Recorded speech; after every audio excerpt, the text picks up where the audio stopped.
Assalamualaikum warahmatullahi wabarakatuh. Bismillahirrahmanirrahim. Walhamdulillah, assalatu wassalamu ala rasulillah wa ala alihi wa sahbihi wa mawalah. Dengan menyebut nama Allah, segala puji bagi Allah. Salawat dan salam atas Rasulullah SAW beserta keluarga dan sahabat yang mengikutinya. Hadirin yang dirahmati Allah, pada kesempatan yang baik ini izinkan saya untuk membawakan sebuah podcast sebagai moderator yang insya Allah memberikan inspirasi dan wawasan baru bagi kehidupan kita. Perkenalkan, saya Raja Maesa Walia, NIM 6070400054 dari kelas D3IF 4803 dan kami dari kelompok 7. Dan perkenalkan, nama saya Excel Najwa dengan NIM 6070624032 dari kelas D3IF 4804. Nah, di sini ada teman saya yang akan membagikan nih ilmu tentang materi mengembangkan iptek dalam beragama Islam. Oke, selanjutnya perkenalkan dulu nama dan kelas. Perkenalkan, nama saya Muhammad Eko Budiman dari kelas D3IF 804 dengan NIM 607062400051. Saya di sini sebagai tamu undangan untuk menjawab beberapa pertanyaan yang dia tanyakan oleh pembawa acara kita. Oke, kali ini aku mau nanya nih ke kamu, bagaimana sih menurut kamu ajaran Islam mendorong umatnya untuk aktif mencari dan mengembangkan iptek? Bisa dijelaskan? Oke, izin menjawab. Jadi di agama kita, di agama Islam mengajarkan bahwa mendorong umat muslim untuk selalu aktif mencari dan mengembangkan ilmu pengetahuan dan teknologi yang biasa disingkat dengan iptek. Jadi bagaimana cara Islam untuk mendorong umatnya agar selalu mengembangkan ilmunya untuk iptek? Menurut perspektif saya, ada 4 cara Islam untuk mendorong umatnya agar mengembangkan selalu iptek, ilmu pengetahuan di bidang iptek. Yang pertama itu menekankan pentingnya ilmu pengetahuan, di mana kita ambil contohnya sebagai itu kisah Nabi kita saat menerima wahyu pertama kali di Gua Hira. Pada saat itu, maaf saya spoiler dulu kisah yang lama. Pada saat itu Nabi menyendiri ke Gua Hira untuk beribadah dan bermenunglah. Beliau bermenung di Gua Hira dan bermalam di sana. Setelah bermalam di sana, beliau beribadah, bermenung sampai tertidur di Gua Hira. Saat beliau tertidur, malaikat Jibril datang dengan suara yang keras hingga Nabi pun terkejut dan terbangun. Saat terbangun, Nabi pun gemetar ketakutan ketika melihat sosok hitam yang berdiri di depannya. Sosok hitam tersebut tidak lama kemudian memeluk Nabi dengan erat dan membisikkan ke telinga Nabi, "Iqra." Nabi pun menjawab dengan keberaniannya yang tersisa, "Saya tidak bisa membaca." Dan malaikat Jibril pun mengulangi perkataannya, "Iqra." Nabi pun tetap menjawab dengan jawaban yang sama, "Saya tidak bisa membaca." Dikala itu Nabi masih buta huruf. Saat perintah yang ketiga, Nabi pun menjawab, "Apa yang harus saya baca?" Setelah itu malaikat Jibril pun menjawab dengan 5 ayat pertama surah Al-Alaq yang berbunyi, "A'udzu billahi minasyaitonir rajim. Bismillahirrahmanirrahim.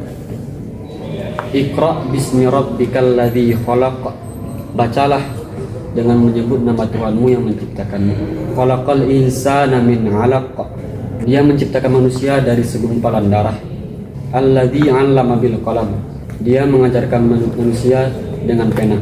'Allamal insana ma lam ya'lam. Dia mengajarkan manusia apa yang tidak diketahuinya. Di sini tertuju pada manusia tentunya. Lanjut ke poin kedua, yaitu menghormati, menghargai ilmuwan atau ulama dan pencari ilmu. Maksudnya pencari ilmu di sini ya guru, murid, mahasiswa. Guru pun disebut pencari ilmu. Islam menjunjung tinggi, memberikan kehormatan yang tinggi kepada ilmuwan, kepada guru, lain beda dengan generasi kita yang sekarang. Guru dihina, guru dipukul, guru seakan dianggap sebagai pekerjaan yang hina. Contohnya seperti kasus yang baru terjadi kemarin, yaitu guru yang mencubit muridnya dan dipenjara 6 bulan karena muridnya ketahuan merokok. Parah generasi sekarang Indonesia. Benar. Banyak tuh. Lanjut ke poin ketiga, yaitu apa lagi? Oke, Flashback. kalau kita aku izin bicara sedikit. Berarti dari poin pertama dan kedua bisa kita simpulin kalau yang di poin pertama itu segala ilmu pengetahuan dan segala isi dari dunia ini yang bisa kita pelajari adalah milik Allah. Jadi secara tidak langsung ilmu yang kita pelajari dan juga kita terapkan itu harus kita tujukan dan juga kita gunakan demi kebaikan sesama, dan juga kita harus anggap segala pengetahuan adalah milik Allah. Lalu yang kedua, kita bisa ambil kesimpulan bahwa seseorang yang diangkat derajatnya oleh Allah Subhanahu wa taala adalah orang yang berilmu. Betul. Oke. Baik, bisa lanjut. Yang ketiga yaitu mendorong penelitian dan inovasi. Di dalam Islam mengajarkan bahwa mendorong penelitian dan inovasi adalah ibadah jika kita melakukannya dengan niat yang baik dan berguna bagi umat manusia. Tentunya penelitian dan inovasi tersebut juga membutuhkan usaha yang keras, usaha bekerja yang keras. Maka dari itu Nabi SAW bersabda, yaitu hadisnya berbunyi, sesungguhnya Allah mencintai mukmin yang bekerja keras. Hadis riwayat Tirmidzi. Poin yang keempat yaitu menghubungkan pengetahuan dan ketakwaan. Dengan menghubungkan pengetahuan dan ketakwaan kita, itu akan membuat kita lebih dekat kepada Allah. Makna di sini bukan lebih dekat seperti kematian, kan? Nah, itu maknanya seperti Konteks ini. ya dalam konteks gimana lebih dekat kepada Allah. Dengan dekat kepada Allah, kita bisa memahami ciptaannya dan juga kita bisa memahami keagungan dan kebesaran. Mungkin saya tarik kesimpulan lagi dari dua poin yang Teguh sampaikan tadi, poin ketiga dan keempat. Untuk poin ketiga, selain orang yang menuntut ilmu, orang yang bisa ditinggikan derajatnya itu adalah orang yang bekerja keras juga. Jadi selain kita harus menuntut ilmu selama kita hidup dan sebagai seorang muslim, kita juga harus bekerja keras. Kemudian yang keempat tadi apa tadi? Sorry. Itu menghubungkan Nanti dengan kita menuntut ilmu tidak langsung kita juga dan itu kita terapkan dalam bentuk ibadah. Jadi kita bisa mendekatkan diri kita kepada Allah Subhanahu wa taala. Baik, boleh.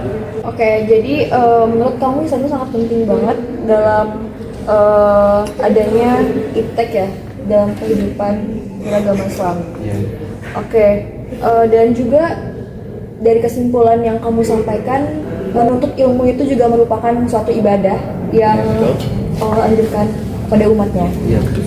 Oke. Nah, jadi di dalam Islam itu ternyata menuntut ilmu itu sangat penting banget ya. Ya. Oke, kayaknya bukan hanya sekedar kewajiban aja, tapi merupakan bentuk ibadah. Itu yang aku dapatkan sih dari pembicaraan kita tadi. Kita akan lanjut ke pembahasan kedua, yaitu perspektif Al-Quran tentang penerapan ilmu pengetahuan dalam kemajuan iptek.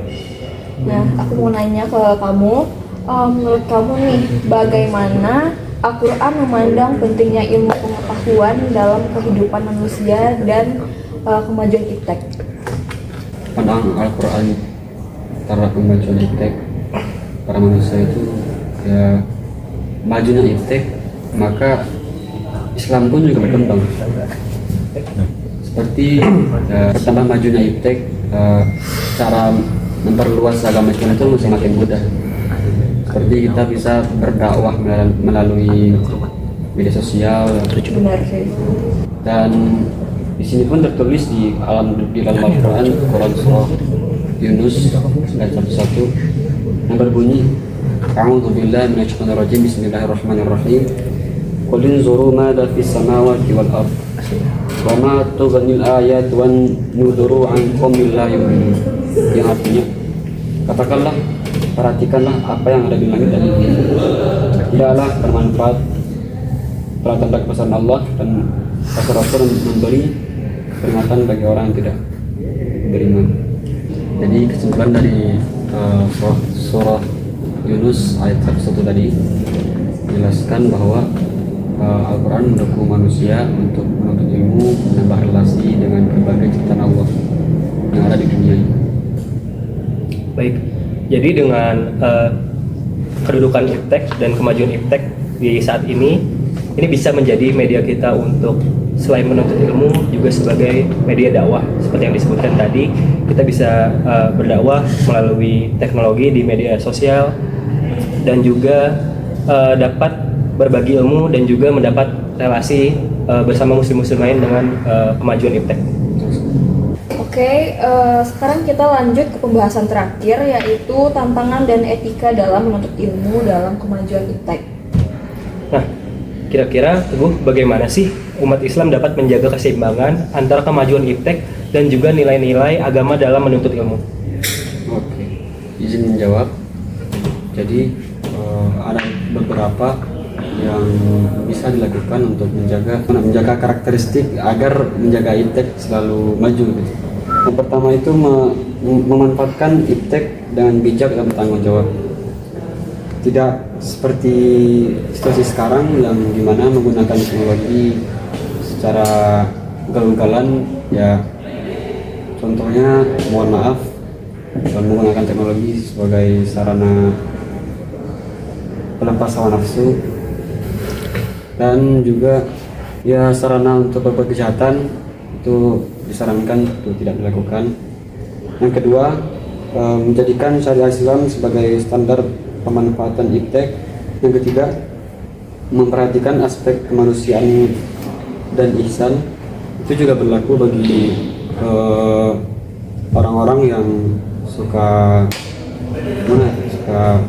mencaci melalui internet, yang media sosial, itu juga menyinggung kemanusiaan. Kalau bahasanya itu namanya rasis ya. Stop rasis. Benar. Mungkin selain rasis bisa banyak sih, seperti cyberbullying. Selain itu kan juga termasuk dalam rasisme. Selain itu juga bisa orang-orang yang berbuat sara di internet, mungkin itu bisa termasuk dalam kategori tersebut. Oke. Lanjut, yang keempat, menghormati hak individu. Yang kelima, memanfaatkan teknologi untuk memperkuat dakwah Islam. Yang keenam, dalilnya tertulis di dalam Al-Quran surah Al-Mujadilah ayat 11 yang berbunyi, A'udzubillahi minasyaitonirrajim, Bismillahirrahmanirrahim. Ya ayyuhalladzina amanu idza qila lakum tafassahu fil majalis tafassahu fil majalisi fafsahu yafsahillahu lakum wa idza qila shuzu fanshuzu yarfa'illahu alladhina amanu minkum walladhina utul ilma darajat wallahu bima ta'maluna khabir. Subhanallahu azim. Ini artinya, wahai orang-orang yang beriman, apabila dikatakan kepadamu, berilah lapangan di dalam majelis-majelis, maka lapangkanlah, niscaya Allah akan memberi kelapangan untukmu.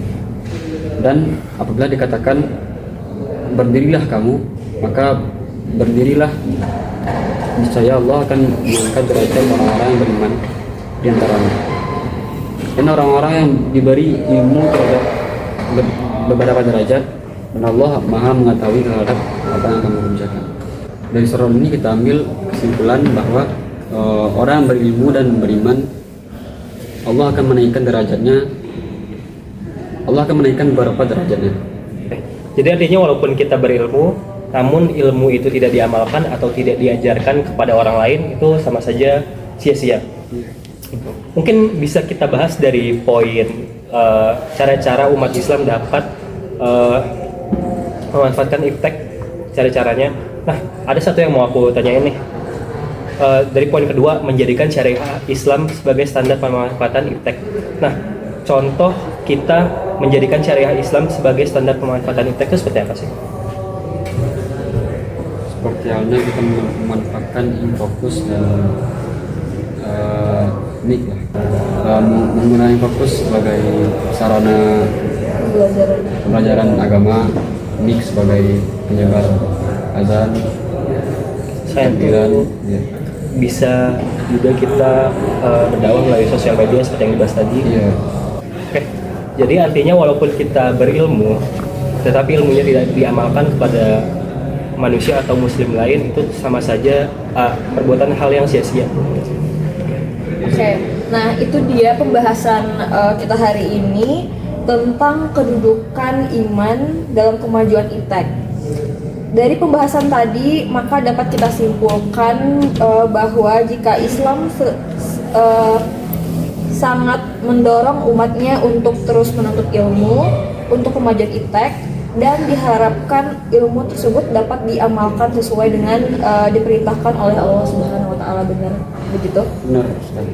Oke, sekian saja pembahasan kita hari ini. Mungkin dari teman kita ada yang mau disampaikan. Amanah terakhir lah. Benar. Ada? Oke, silakan. Saya belakangan ini menyukai argumen-argumen dari Buya Hamka, dan saya juga menyukai karya-karyanya, dan saya juga sudah menamati beberapa bukunya. Jadi saya mendapatkan kata-kata bagus dari beliau yang menyebutkan bahwa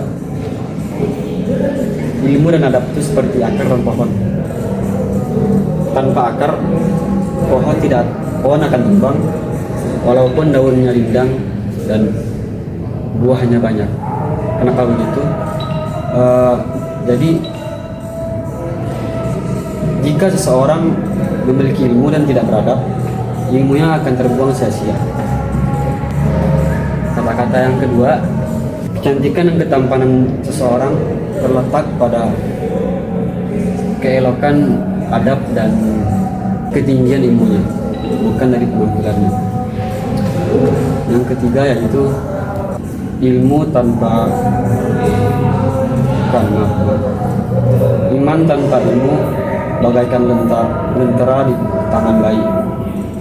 Ilmu tanpa iman bagaikan lentera di tangan pencuri. Maksudnya jika kita menggunakan ilmu dengan cara yang salah, maka berujung ke kejahatan. Begitu juga dengan kita menggunakan iman tanpa menggunakan ilmu, sama dengan melakukan hal-hal bodoh. Ya, begitulah bahasa kasarnya. Dan terakhir, pemimpin yang berakal itu hidup bersama rakyat, bukan bersama diri sendiri. Oke. Baik. Semoga pesan yang disampaikan oleh teman kita Teguh dapat diambil kesimpulannya dan dapat diterapkan di dalam kehidupan kita setiap harinya. Oke, saya Excelena Chua dan partner saya Raja Mesaulya. Kita pamit undur diri dan terima kasih atas perhatiannya. Akhir kata, assalamualaikum Warahmatullahi wabarakatuh.